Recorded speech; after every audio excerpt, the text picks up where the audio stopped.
Good afternoon. I'd like to take this opportunity to thank the leadership dais, President Zierska, Comrade Oliver, and all the rest of the leadership, and all of the delegates of UNI Europa for having me here this afternoon. I send the regrets of my president, Mary Kay Henry, of our 2.2 million Service Employees International Union in North America.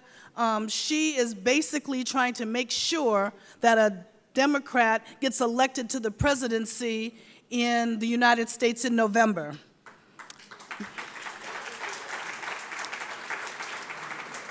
Let me start by acknowledging that I know that the United States is a subject of many jokes over our political climate these days, and I appreciate the position of President Zierska when he says that you believe in political asylum. I believe that many of us trade unionists in the United States may be taking you up on the political asylum if Donald Trump becomes president in November. It is really, really scary. But it is not so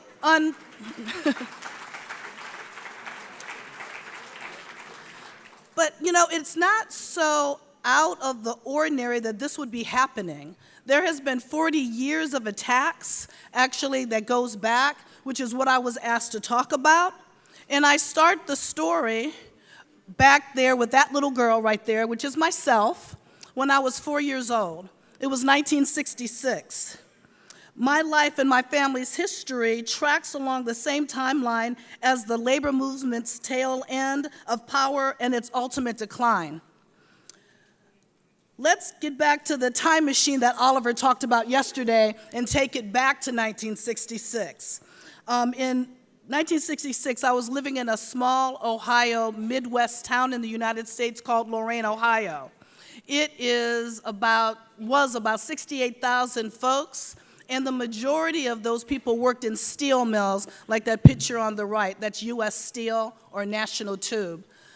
It employed thousands of workers, and about 60% of that town was union. They were either part of the United Auto Workers from the Ford plant, part of U.S. Steel, which was the Steel Workers Union, or various other unions. Probably 60% was union. The national average of unionism was around 35 to 40%. Because of that union density in the town I grew up in, I was able to have a middle-class life. My grandfather, having come up from the southern states, part of the African-American northern migration, worked in that steel mill. My father worked in that steel mill. We owned a house. I was the first person in my generation to go to college. I never knew poverty. I never knew homelessness. It was actually a pretty good life.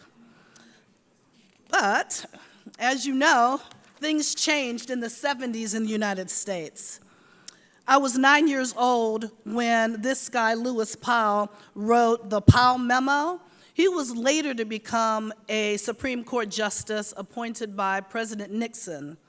He believed that corporations were in a lot of trouble, that they were under terrible pressure because labor unions were too small. And he felt like they should do something about this problem. He basically said that few elements of American society today have as little influence in government as the American businessman or the corporation. So he recommended that businesses, the Chamber of Commerce and other corporate interests, take a progressive stance, to form a movement of corporate leaders to counterbalance the labor movement with strong organization, with coordination, with financing, and sustained action over decades to win political power. To fight aggressively for corporate interests on all fronts, at universities, in all forms of the media, in politics, and in the courts.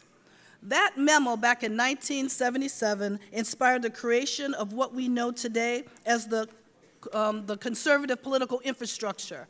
Out of that came things like Fox News, which you might have heard of, the Heritage Foundation, which is a conservative think tank, and legal groups such as the Center for Individual Rights. And there are dozens of others. They built a really deep bench that has lasted through the decades. There were also ways that they were creative. That picture is a picture of a detective show that was very popular in the United States in the 70s called Mannix. They paid scriptwriters, the corporate interests, paid scriptwriters to write anti-union plots, storylines for Mannix to show on popular television. They did the same thing with a comic strip called Blondie. It was just rather insidious that unions became a dirty word.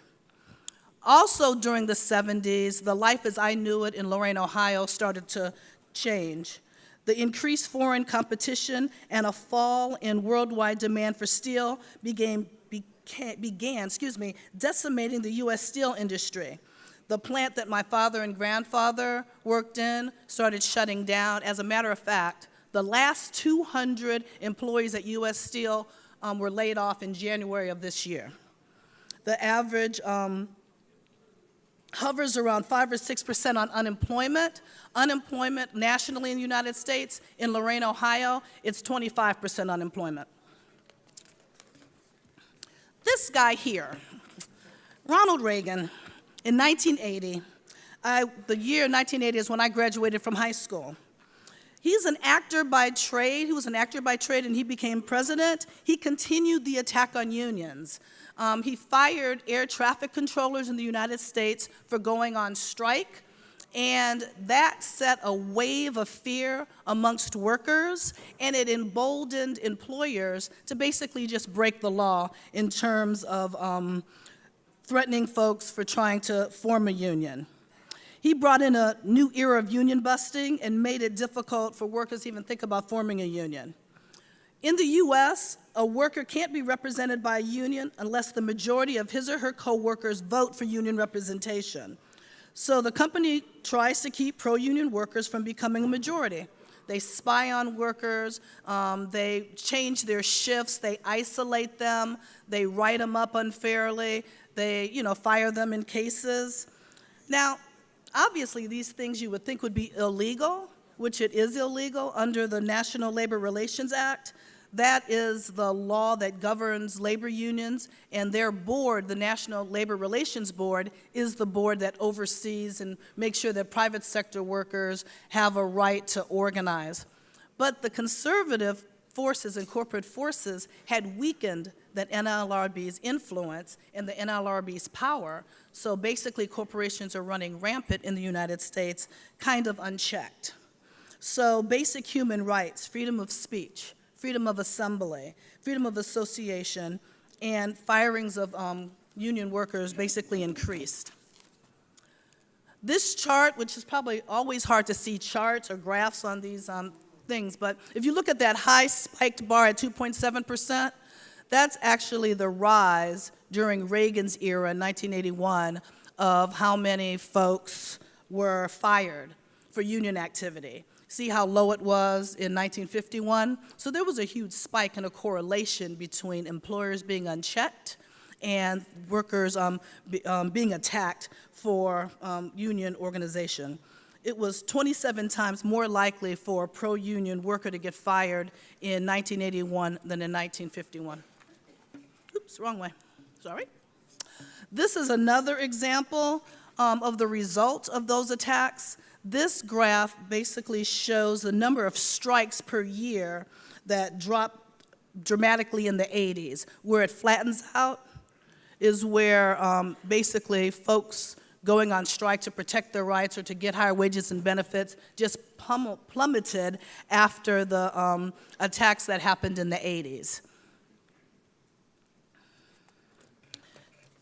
Going the wrong way.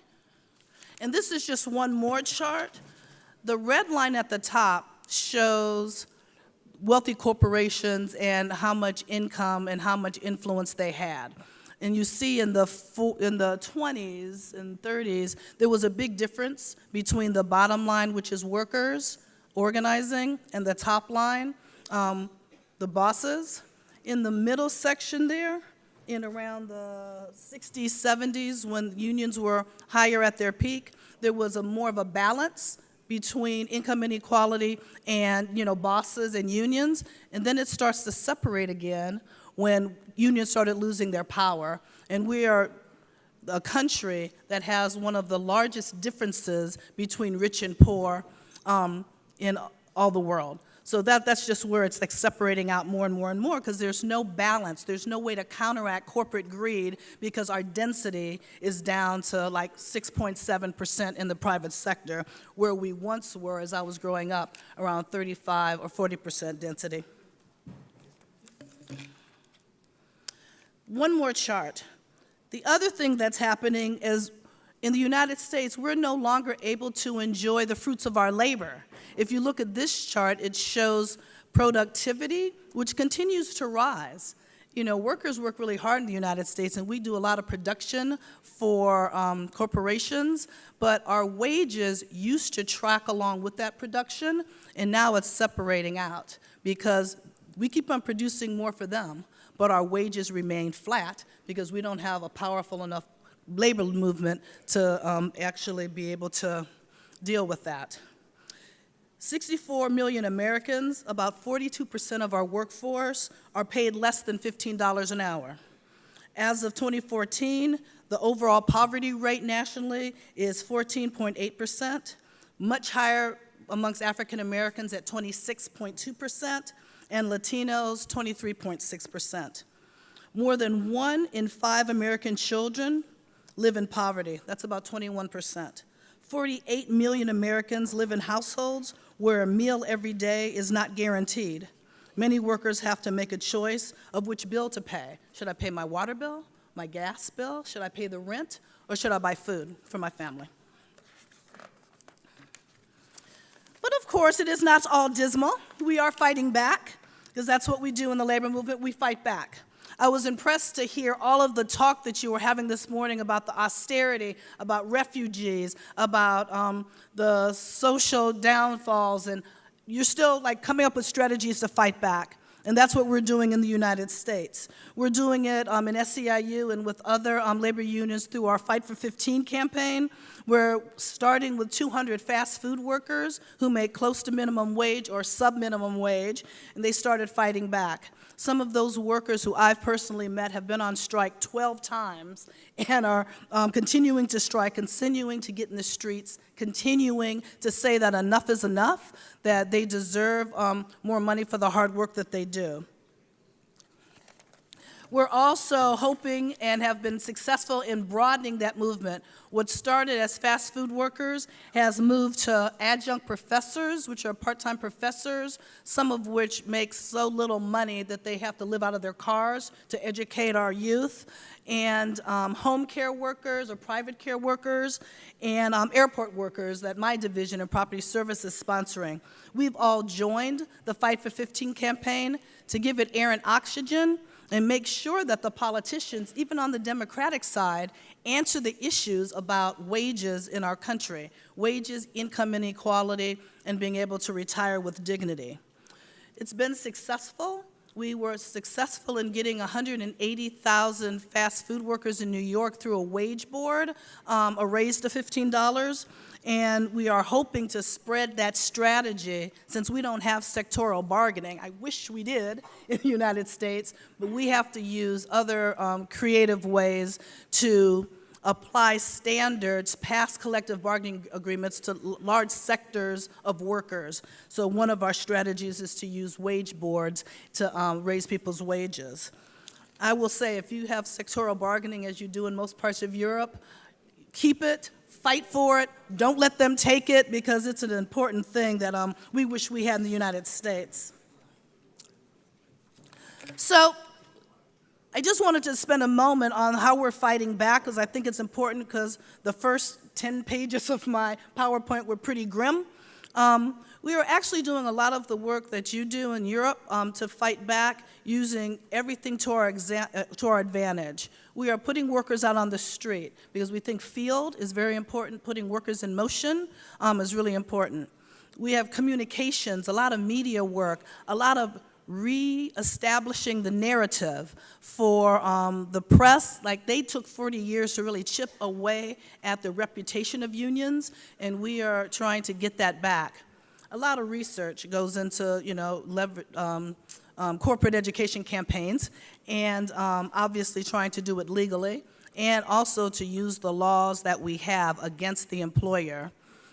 We also feel like it's really important that we have to broaden our movement. It's not just about a worker in the workplace, it's about their whole lives. So climate justice, justice around race in our country, which is taking on much more significance through our Black Lives Matter movement, getting millennials and young people involved in the union, and making sure our immigrant justice all aligns in these campaigns. Really making it a movement has been very important and somewhat successful for us. And I believe that global justice and working globally with comrades like yourselves is important too, because it's all one fight. So it all comes down to this, comrades. That's my granddaughter, Khaleesi, who's 18 months old on the left, my granddaughter, Anaya, who is 12 on the right. When I was born into this world, it was very, very different. I worry every day about their future. I worry about what kind of jobs they're going to have, what kind of education they're going to be able to afford, what kind of climate of political discourse. Is it going to be the nasty, spiteful things I hear from Donald Trump? Or is it going to be the things I hear from you about the world that we wish that we are helping to create? I think that everything that we do here is about my grandchildren and about your children and grandchildren. And I implore upon you to watch the signs. This history of the U.S. labor movement is a little bit of a cautionary tale for you. Are your corporations getting more aggressive? I've heard stories where they kind of are. Are they fighting on multiple fronts against you? Are they winning multiple small victories? Are they changing laws to make it harder for you to function? Is sectoral bargaining really under attack? I keep on pointing at your model of sectoral bargaining to folks in the United States. So you can't lose it, because I'm relying on it to use as examples. Are your members and other workers more and more complacent or afraid? If the answer is yes to any of these questions, please don't do what we did. We didn't fight them while we were strong. We didn't put up enough of a fight when we were stronger and could have beaten them back. We didn't organize the service sector. We still had our head in the sand that manufacturing was going to stay in the United States, and it actually didn't, and that was stupid. We didn't mobilize our members aggressively enough to fight through militant action on the streets, which matters, strikes and our other creative activities. We know how to do, and we didn't do it. We have the benefit of a great organization in UNI. I think that it brings us together to share information, but more importantly, to share a fight against global interests and against multinational interests. So I think that there is a lot of hope, and if we can take that time machine back up 50 years, when my granddaughter, the 12-year-old, is 62, I want her to be able to tell stories about how she lived through the resurgence of the labor movement worldwide. Thank you very much.